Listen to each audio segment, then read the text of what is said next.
ढोलकपुर नाम का एक बड़ा ही प्यारा सा जंगल था। उस जंगल में मीनू चिड़िया अपने पति मानू चिड़े और अपने बेटे कुकू के साथ रहती थी। उसका पति किसी दूसरे जंगल में किसी सेठ के पास काम करता था।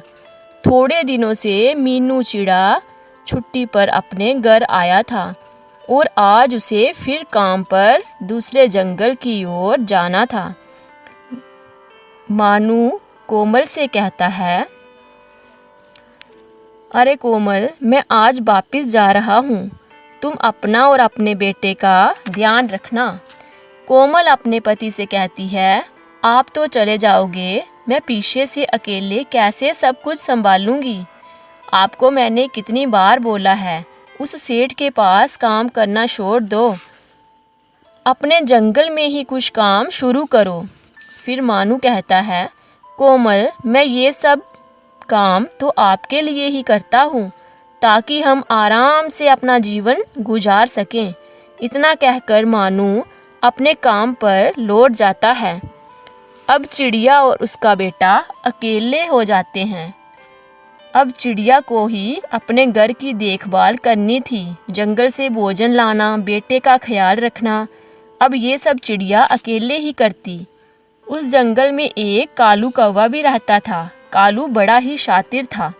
वह जंगल के पक्षियों और जानवरों को मूर्ख बनाता था और अपनी चालाकी से उनका भोजन चुराता।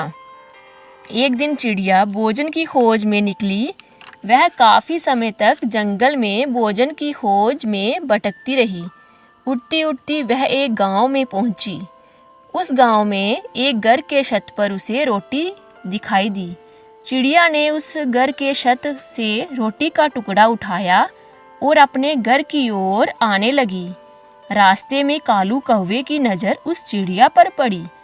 कालू मन ही मन सोचने लगा, अगर ये रोटी का टुकड़ा मुझे मिल जाए तो मज़ा ही आ जाए। मुझे मौका पाकर चिड़िया से ये रोटी का टुकड़ा छीनना होगा। फिर कालू चिड़िया का पीछा करने लगा। चिड़िया को भनक तक नहीं थी कि कोई उसका पीछा कर रहा है। काफ़ी देर उड़ने के बाद चिड़िया बहुत थक गई थी। अब चिड़िया को प्यास भी लगी थी। उड़ते उड़ते चिड़िया को एक नदी दिखाई दी।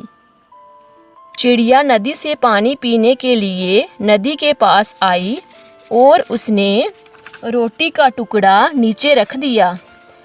कालू ये सब छुप कर देख रहा था। जैसे ही चिड़िया पानी पीने लगी, कालू ने झट से वह रोटी का टुकड़ा उठा लिया और वहाँ से भाग गया। चिड़िया बेचारी देखती रह गई और फिर निराश होकर अपने घर की ओर लौट आई।